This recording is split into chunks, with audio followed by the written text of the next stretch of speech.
What's going on, YouTube? Happy Monday to everybody. Hope you guys had a fantastic weekend. Hope everybody went out and did something positive.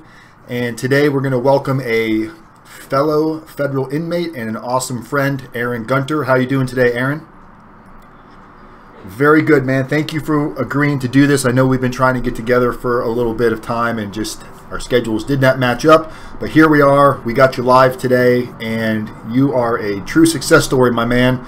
So I want to explain a little bit about your story to everybody else that's getting ready to go through the federal prison system and having doubts what they're going to do after prison.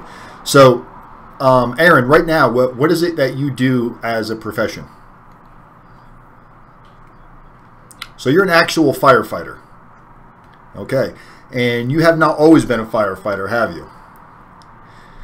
You've actually spent some time in federal prison, and I think you've actually done some state time as well, haven't you? Well, I want to give everybody a really good idea of what it is that you've gone through and how you've gotten to this point. And I think the best way to do that is I actually prepared a little edited video. Oh, wait, it says no volume. Shit. Can you guys, here, we're going to start that over. Can you guys hear Aaron now? Go ahead and say something, Aaron. How you guys doing?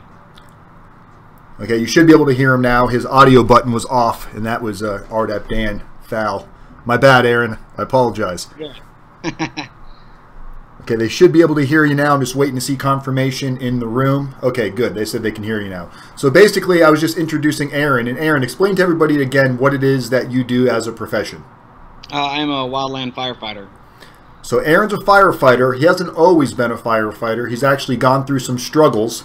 And before we get into all of that, we're going to let Aaron explain it. But before we get into that, I have a little video prepared that we edited some clips together that I'd like to show you guys so you can see what Aaron has gone through.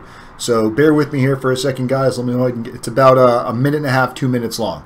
So we're going to go ahead and play this video, and then we're going to interview Aaron, and we're going to see how he's accomplished so much in the last 2 years. Here we go.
Alright, so there you go. There's a little short video that kind of shows a little bit on the accomplishment that Aaron has made throughout his journey.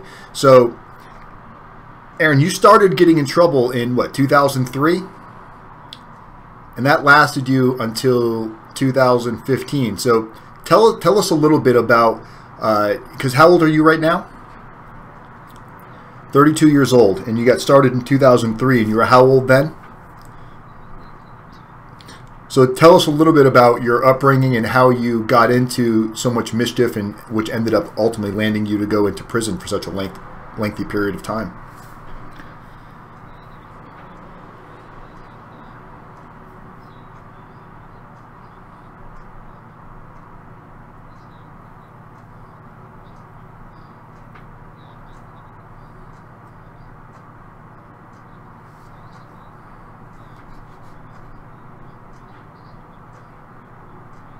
and I got in trouble for a delivery when I was 17. Then I was sentenced as an adult and went to prison directly after I turned 18. And then when I got out, I started my business and did asphalt seal coating, striping, everything that had to do with asphalt maintenance. I was in business all the way up until I went through a divorce, and then I fell back into my old habits after about a year and a half of selling the business, and it just kind of progressed from that point on. And you were addicted to drugs at some point too, weren't you? Absolutely, yes, I was. What type of drugs were you addicted to? Meth and heroin, and I smoked marijuana all through high school, and drank alcohol, all the majority of things the kids do, and then it just perpetually got worse as time went on. What kind of stresses did this put on your family, people that maybe you cared about, people that cared about you? Were there people that were trying to get you to break these habits and you just were focused to do the wrong thing? Yeah, there was I've had great amount of family support even when I was doing things I shouldn't have been doing. For the most part, I tried to avoid them so that I didn't expose them to the things I was doing. And eventually, in the end, regardless of how much I tried not to expose them, it led over to them because the law enforcement would go knocking on doors looking for me.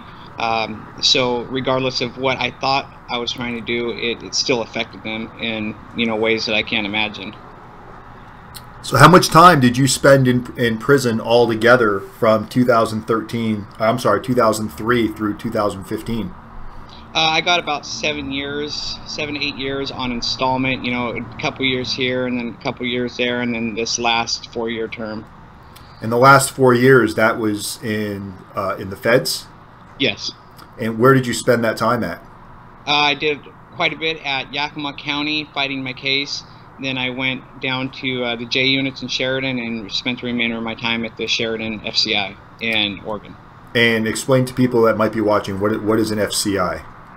It's a medium prison. It's you have where you can work and you have some freedoms. It's not nearly as rough as some of the USPs can be, which is more of your penitentiary style prisons.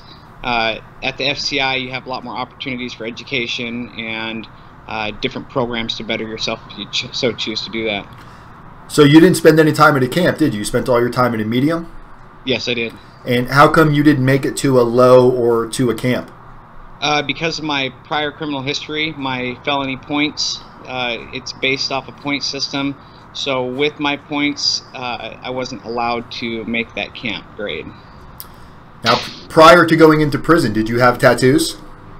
Yes, I did. So did you get most of those tattoos before or after prison? I got most of them in prison. In prison. Okay. Yes. How many tattoos did you get outside of prison? I would say probably 4 or 5. Four or five. So for those of you that didn't catch the beginning of this video, here's a picture of this is actually in the halfway house. I think I may have taken this picture. I'm not positive. Here's a picture of Aaron with no shirt on, as you can see, completely tatted from his neck, his arms. Here we also have on his back, completely tatted up on his back. So was it strange? What were your fears when you were releasing from prison, getting into the halfway house? Did you think that these tattoos were possibly going to affect your ability on what you were going to be able to do? Did you think this was going to enable you in any way? I knew it was going to be a difficult process, that I would have to find somebody that was willing to give me a chance and then to be able to prove myself. I knew once I was given that opportunity, I had no doubt that I can prove my value, and just by my actions, because people can talk but actions speak extremely louder than words. And in prison, it was the reason I got those is just kind of one of those things, you do what is adequate for your environment, and it was kind of get along to go along. And then now that I'm out, and I get questioned about them even now. People ask about them, and I get funny looks every now and again. But once you look past that, it's kind of one of those things, you can't judge a book by its cover. So, Aaron, when did you get released from prison? It would have been November 12th of 2015. And that's when you and I met, as I was released just a short... Actually, for those of you, today's my 2-year anniversary from being released from prison. October 23rd, 2015 is when I was released to the federal halfway house, where I ended up meeting Aaron. Aaron, when you arrived at the halfway house, what did you think the halfway house was going to be like? Because this was your first federal bid, correct? Yes. So what did you think that federal halfway house was going to be like versus what it was actually like?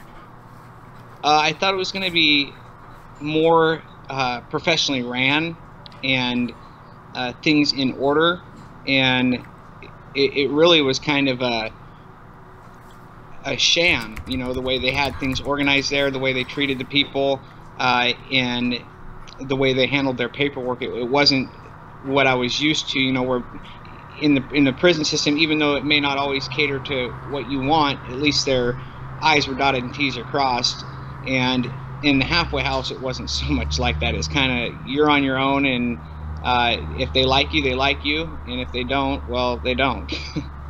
So what did you do in order to successfully, because you weren't at the halfway house very long. You were given how much halfway house, not actually at the halfway house, but how much halfway house time were you given? Was it 6 months or 7 months? It was supposed to be 6 months. 6 months. And how much time did you actually spend in the halfway house? They kept me there a month. They kept you there 30 days. Yep. And your sentence was, how long was your BOP sentence? 48 months and then 3 years supervision. So on a 48-month sentence, you only spent 30 days in the halfway house. Right. Which is, so, go ahead. Yeah, you're supposed to get anywhere from 6 months to a year halfway house. So they gave me 1 month halfway house and then 5 months home confinement. And one of the biggest things that we talk about on this channel is people ask how much home confinement can they do. Did you go straight to regular home confinement, or were you still under, like, when you got to the halfway house, who was monitoring your supervision? Who was it under? The halfway house. I'm sorry, the home confinement. It was the halfway house company? Yes, yeah. Was it the halfway house company in Spokane? Yeah. So we had the ankle monitor. You still had to check in. You'd still have to drive to Spokane to do, you know, your monthly check-ins, and then go do their random UAs whenever they called you and told you had to go. So you spent more than 10% of your sentence on home confinement, or was it just about 10%? I would say about 10%. Okay. So because your halfway house was only 7 months, you spent 30 days there, then the other 6 months on home confinement. So after getting in all of this trouble, you're also an RDAP graduate. Is that correct? That's correct. So where did you do the RDAP program? Was it at... yeah, I did it right there at Sheridan. Okay. Did RDAP play any parts in what caused you to finally change your thinking, changing your attitude, which has led you to where you are right now? Absolutely, 100%. There's a couple things. My dad passing away was a key part to doing some real soul searching, kind of looking and trying to figure out what the situation was, because using is the very end result. It's those thought processes and things that come prior to that I wanted to try to figure out where the actual issue is coming from. And going through that program, it didn't really touch on drugs too much. It was more about the way you think, the way you address things, and how your perspective is in viewing issues or things that you make into issues that really aren't issues. So it was really enlightening. And then some of the book work that you do, if you're truly honest and you go through it and you let go of some of those resentments and different things that they address, it's a freeing experience. It really is. And that's one of the things that we talk about a lot here is people ask a lot about RDAP for obvious reasons. Everybody wants the year off. And just like when I got into RDAP, you know, I was sitting there thinking that I'm just going to go in, scan my way through the program, get a quick year off. And as I learned very quickly, that program had very little to do about drugs and alcohol. It was about cognitive thinking, focusing on your choices, consequences of choices, how it affects other people. And it does make you take a deep, sometimes a deep, dark look into your inner soul. If you had to describe RDAP to somebody, would you, if you had the program, was it easy? Was it hard? Did it make you get involved? Did you have to stay engaged? If you were to explain to somebody in a 2-minute statement, how would you explain RDAP to give an explanation of what it was like? I would say that it's aggressive, engaging, and adaptive. So it caters to you, and if you engage in it, you can address things that you wouldn't normally think about. It's just kind of like when you get off on a tangent and you start reminiscing or remembering a certain memory, and then all of a sudden that memory triggers another memory. It's the same thing with RDAP. Once you start addressing these issues, then you start uncovering stuff that you didn't even realize was an issue and you'd completely forgot about. And then once you address those things, it kind of clears the cloudiness out of your head and allows you to get a more direct approach to your thought processes and how you view things and how you act upon those things that happen to you. Things outside of us we can't really control, but we can control how we react to those situations. And I think that's a great answer, guys, because everybody wants to get in RDAP, and I try to do my best to explain to you what RDAP is actually like from my experience, which seems to be very similar to Aaron's experience as well. But the one thing that you can't be completely prepared for, prepared for until you actually get there, because it's unlike anything I've ever experienced before. And at the same time as it was probably the hardest thing I've ever accomplished, it's also one of the most rewarding things that I ever accomplished. And I say it all the time that the day that I graduated RDAP felt more real than the day that I actually got released from prison. Do you remember your graduation day? Yes, I do. Was it a good feeling? Like, this is finally a combination of, yeah, you're happy you got the tools that you got, but at the same time, it's over. Yeah, it was a bittersweet ending, and my group, they actually had me write the closing out speech. So when we got up there on the podium, I had wrote a kind of a closing speech, and I used some terminology because of going through my paralegal course, and I kind of made it like laws is how you address things. You take and you set a new precedence, and that's what you live your life off of. And it was emotional, and it was a great experience. I don't think there'll ever be anything like it again. Would you want to do it again? If needed. There's times that I go back and I look through some of my books as just a refresher to remind me where I was and to not get complacent in where I'm at today. Even though I'm so far away from that cliff edge, it's still good to keep a constant reminder that that could be one choice away. So by refreshing on those things, it keeps it it's kind of like watering flowers in your garden. You want to keep them fresh. So those thoughts and things, I like to look back on them, so that way, like I said, it just keeps it fresh in your mind. And I think that's really the truth, is just like anything else, if you stop focusing and stop working, stop exercising, you can lose what you learned, what you gained, what you earned. So you definitely have to stay on top of it. We got a question. Actually, we got some people in here posting. We have Heather. She said she's very proud of you.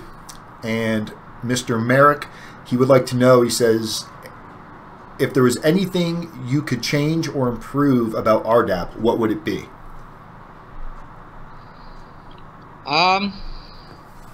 It's a good question. I would say the community as a whole of people in politics, because prison, you're going to have so many politics. In RDAP, a lot of that really fades out just because of the atmosphere, but there still is some abrasive behaviors in there. So if you could remove that altogether, I think it would make the program even that much more rewarding, because when you have those things in there, people don't open up and they're not really themselves because they have these reservations because of whatever reasons they think people are going to judge them for this or that, because there's already different stresses in there. So if you could remove the politics out of it, I think that would help extremely. So when you say politics, you're talking about like Republicans and Democrats and... Oh, negative. So I'll elaborate. Prison politics. So everything is segregated, you know, between your Asians, your African Americans, your whites, and Hispanics. It's all segregated. So once you get an RDAP, it's still there, not as strong as in the other units. The RDAP unit is a completely different atmosphere. It's a program.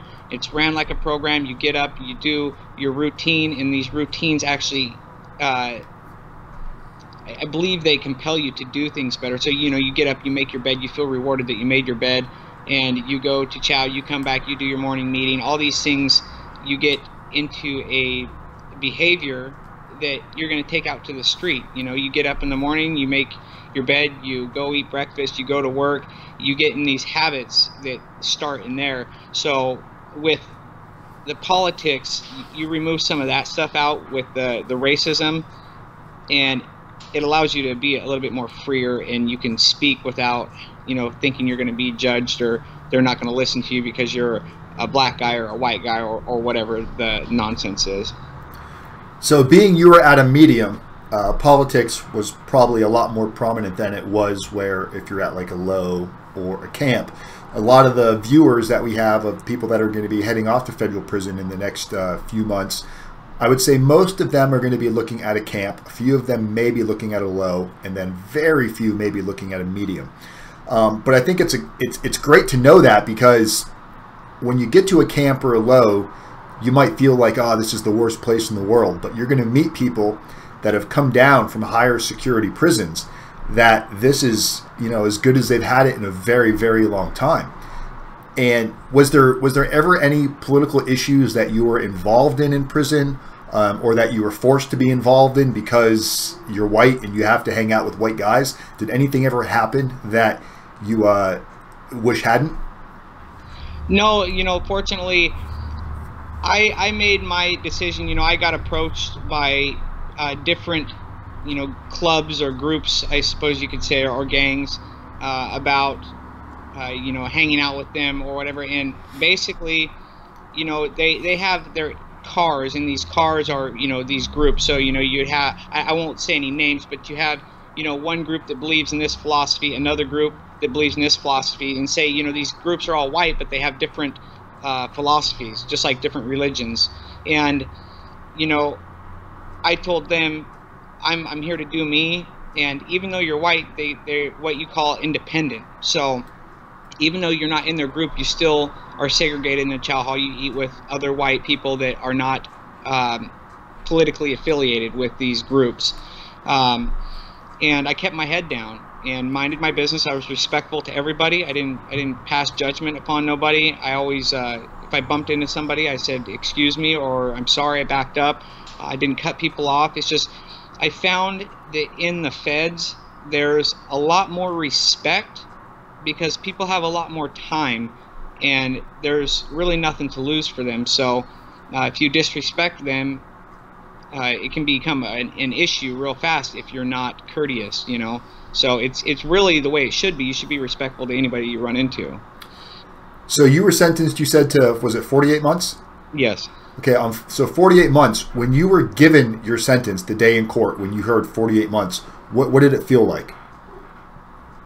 I just wanted to get it over with. I wanted to get to the institution and start working on the things that I already had started while I was in county jail. So I was trying to get my life situated when the feds came back and filed on me. So this case had started in 2009, and it ran all the way up until the point they filed in 2012. So I was in state prison 2010 and 11, and had got out, was trying to get my life situated, and they were coming to the end of their statute of limitations, and they filed on me. So it was at that point, it was like, okay, I want to get this done. I want to get my life back on track. And during that period of time while I was fighting my case, I had lost my dad, and that was probably the hardest thing I've ever had to deal with, you know, not being able to go to his funeral. We offered to pay their wages, and, you know, fuel expenses, whatever, to transport me to and from the services. and they said I was a flight risk. You know, here I'd lived there my whole life and owned a business in town, and it was really disheartening. So you only get one father, and that made me really think. And I decided at that moment that I'm not going to be locked up or in prison over something that I can control and miss another family member's death like that. You know, nobody wants to have to go through a death, let alone not being able to be there. So you were denied for a furlough to go to your father's funeral, which yes. I haven't seen anybody approved on any furloughs while I was in prison. So when you got to prison, and you know, obviously you spent some time in the county there waiting to get transferred, what type of sentences, being you were at a medium, what type of sentences did some of these other guys have? I would say the average sentence was anywhere from 10 to 15 years. The majority of guys that were in there were on the ACCA, Armed Career Criminal Act, and they were 15-year mandatory minimum. And I would say probably 60% of the people that I ran into were 15 years plus. Did you meet anybody with any life sentences? Yes, quite a few. And that's another difference that you're going to see in a medium. In a medium, you can actually be sentenced to life, where once you get to a low, you can't be at a low if you have more than 20 years remaining on your sentence. And a camp, for those of you that are going to a camp, the most time you're going to see anybody on a camp, they're going to have 10 years or less. So I imagine it's got to be very shocking to be talking to somebody who's got life in prison and you're sentenced to 48 months. As dramatic as it may feel at the time of receiving a 48-month sentence, when you arrive in a prison where people are serving some real time, I assume that's got to be a very humbling experience, to where you immediately feel grateful and thankful for the sentence that you do have.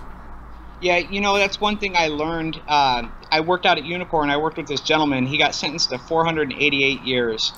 And when he told me that, it was kind of like, I was so glad that I never mentioned the time that I got, because 48 months, he's probably done that standing on his head, you know, and he's got he'll die in there. He's never got any light at the end of the tunnel, but yet he was probably one of the happiest guys I'd ever met. He was relaxed, calm, and just kind of did his thing. So, however he found inner peace and what he had to serve, that's something to be sought after. Yeah, I can't imagine. You know, I met guys that obviously didn't have that much time because they made it to a low, but guys that had served, you know, 30, 40, 50 years and finally leveled down to where now they could, you know, be at a low security prison. And to see and hear this type of time, it's unfathomable. I can't ever imagine what that must feel like. So yeah, I agree with you on that. So we're going to kind of segue a little bit here into your life after prison. So you got to the halfway house. You and I met at the halfway house, and you know, we went and did a few things together. We'd go to the gym. We'd do our little workout routines in the halfway house to try to stay busy. Being you're only at the halfway house for 30 days and it's not where you lived, I think you chose not to get a job while you were at the halfway house, correct? Yeah, that's correct. Because you were leaving shortly. So once you left and got back to your hometown, which was a couple hours away, how long was it before you started working? I actually petitioned. I had some issues because I wanted to go to school, just because of the simple fact that, you know, I went ahead and I followed their requirements of applying to these jobs, but you know, Ross Dress for Less, Arby's Food, the hamburger, or you know, the hamburger joint, they wouldn't hire me. They said I didn't meet their hiring criteria, and I was kind of set back, you know, because here while I was in prison, I got my drug and alcohol counselor certification. I got my paralegal certification, became a member of the bar, and I'm thinking, you know, these things will set me up for when I get released. And things kind of changed. So I figured, you know, I have those in my toolbox. I want to go to school and better myself so that way I can actually get a career, not a job. I wanted something that had sustenance. So with the halfway house, they wanted you to work and pay, you know, a percentage of your income to that facility, you know, so they could pay their fees and do whatever they needed to do with those funds. So I drafted a brief to the BOP explaining my stance on why I felt that I should be going to school rather than working and paying a percentage of money. I even got down to the point where I said, I'll pay you the 25% of the average person's wages there just so I can go to school. And after I wrote that brief, they had a meeting on it when they had the region come down and they do their monthly view overs, and they redid their policy. So from that point on, myself and everybody behind me was able to go to school rather than work. As long as they were in a full-time school, they were able to get financial aid because there was some kind of gray fine lines with the funding and being in a federal facility, but they were able to work those kinks out. And it was kind of a, I did it out of, motivation for myself. I didn't realize the repercussion it was going to have, and it affected everybody that followed me in a positive light. So it was it was a rewarding feeling. So I went ahead and did that. I was in school full time. As soon as I was off the home confinement, I went directly to work a week after that, and I was working for a trust company, and I did that for a month, and I was still applying for better jobs while I was working that job because it wasn't something that I wanted to do forever. So I figured I can always keep applying, and being persistent. I got a call from the city of Kennewick, and I went ahead and gave them my 2 weeks and moved on to the city of Kennewick, which I worked there for a year up until my position now. So you worked and when did you actually, I think I got a question back here. Let me make sure I answered it. So Source Irrelevant asked, this is back to when you're still in prison, when you're getting released. Aaron, did it scare you to come out and be a felon? I must admit, that's my biggest fear. Yes, especially an 8-time felon. You're going to get judged, but the biggest thing is you can't let those things that you did create your future. That's past. It is what it is. It's done. You can't change it. But you can change what you do today and tomorrow. So you just have to stay positive, and how you view yourself as a person. Once you keep viewing yourself in a positive light, other people are going to see that, and they're going to view you the same way. And if you have that negativity and you constantly view yourself as a felon, other people are going to see a felon too. And it's really hard, believe me, to break out of that thought process. But once you do, it gets easier. So would you say getting released from prison, going into because now you're a firefighter, and we're going to talk about that in a second, but would you say it was as easy for you as it would be for somebody that had never gone to federal prison? And before you answer that, if there's roadblocks, because a lot of the times, like you were just saying, if you view yourself as a felon, people are going to view you as a felon. If you've got self-defeating thoughts and you're already telling yourself, no one's going to hire me, sometimes you talk yourself out of even going for the job interview or putting in the effort. What would you tell somebody based on first off, was it easy to become a firefighter? Did you just go apply and get hired? No. Okay. So it wasn't easy. So nope. Tell us a little bit about what type of roadblocks. Okay, you had fear, clearly. How did you overcome that fear, attack the roadblocks, and every time you got a no, what did you do to tell yourself to keep pushing forward? How come you didn't just take no for an answer and go back to a life of crime? Well, I got out, and even before I, went to work for the trust company and the city of Kennewick, I kept looking at being a firefighter, and is there a way for felons to get in? And everywhere that I looked, it was a dead end. And I wasn't really aware of the wildland aspect of firefighting, where my focus was more on the structure. So there's two different areas of firefighting that people go to. So I kept looking, and then I was about halfway into working for the city of Kennewick, and my wife was in the other room, and I literally screamed and jumped up and down, and I told her, I said, this is it, I finally found the gap. And I had seen a news segment of a fire district that had hired 2 ex-cons, and so that ambition in me, I went ahead and I played that newsreel over and over and over until I got their names correct. I Googled them, I Facebooked them, I set up an arrangement to come do a ride along and meet these people face to face. And you know, it was 4 hours away from where I lived, and I went ahead and I made that drive, took a day off work to do it, and that effort alone said a great amount of things that words couldn't. You know, just by the drive to make that drive, that commute for a ride along day, nothing was secure, and I just told myself that's what I'm going to do. I envisioned myself doing that. I prepared my life that that's what I was going to do. I hadn't had no confirmation. I wasn't guaranteed nothing, but I had that mentality. So when I woke up in the morning, I said, I know I'm going to be a firefighter.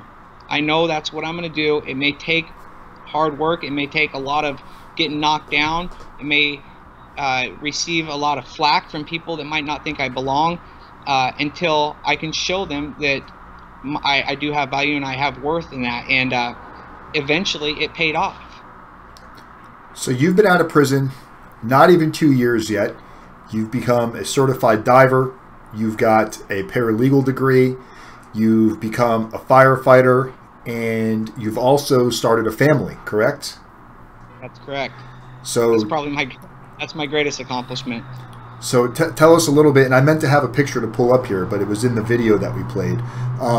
Tell us a little bit about when did you get married? I got married June 24th, and right here at the fire station. It was actually it was really cool. My chaplain from the Yakima County Jail, I'd kept in contact with him this whole time, you know, from the time that I left jail all through prison, and then when I got out. And I happened to tell him, I said, hey, yeah, you know, this is what I've been doing. I went and had lunch with him and told him that I went and did a ride along. And he's like, oh yeah, how's Chief? And come to find out, he was the fire district's chaplain for 5 years. And it was like, you know, wow, what a small world. And so anyways, that chaplain, he actually married my wife and I. So it was a full circle for him. So, and, so you got married, and you've got an amazing wife. And what other additions have you added to your family? I got 2 of her sons, and then we had one of our own, in Augustus Ray, and that's my first son. And it's definitely heaven and earth had changed places. It's a cool experience. I'm real great. He was born when? He was August 8th. August 8th. So just a couple months ago. Yep. So all within 2 years, you've got yourself an amazing career that you can do for the rest of your life, and hopefully someday, retire from the fire department. One of the questions that we just got in here is from Source Irrelevant, asked if you received your paralegal degree in prison. Yes, I did.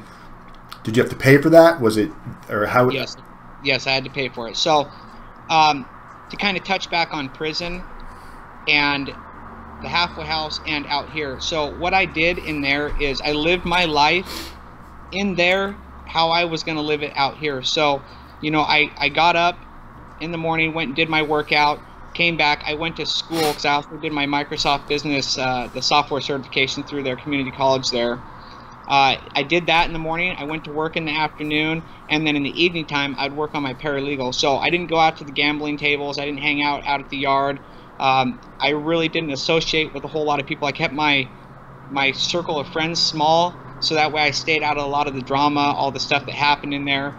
And even though you're in that environment, people respect people that are actually focused in doing the things that they need to be doing for their families and to get out and make their life right, and they actually encourage that.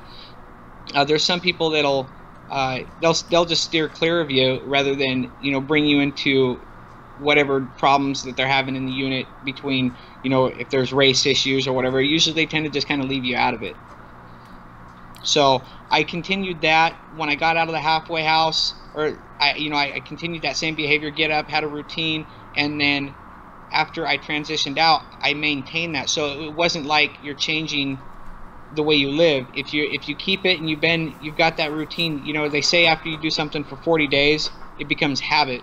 and that's what it was for me. It was just a habit to get up and maintain a routine, and it really changes. You know, because if you sleep in there and you hang out, well, when you come out here, you're going to sleep in and you're going to hang out. You're not going to be productive. You know, and that's a huge thing that we promote here, Aaron. And it's like you've been watching our channel for the last 2 years, because you're talking about all the same stuff that we try to get people prepared for. And one of the biggest things that we talk about is preparing for release from prison needs to start now. It needs to start before you even get there, because Absolutely. It's very, very easy to get caught up into a bad routine. You can hang out with the wrong people. You can get caught up in mischief. It's almost easier to get drugs, commit crimes in prison than it is on the street. So it definitely takes a clear mind. It takes focus. It takes dedication.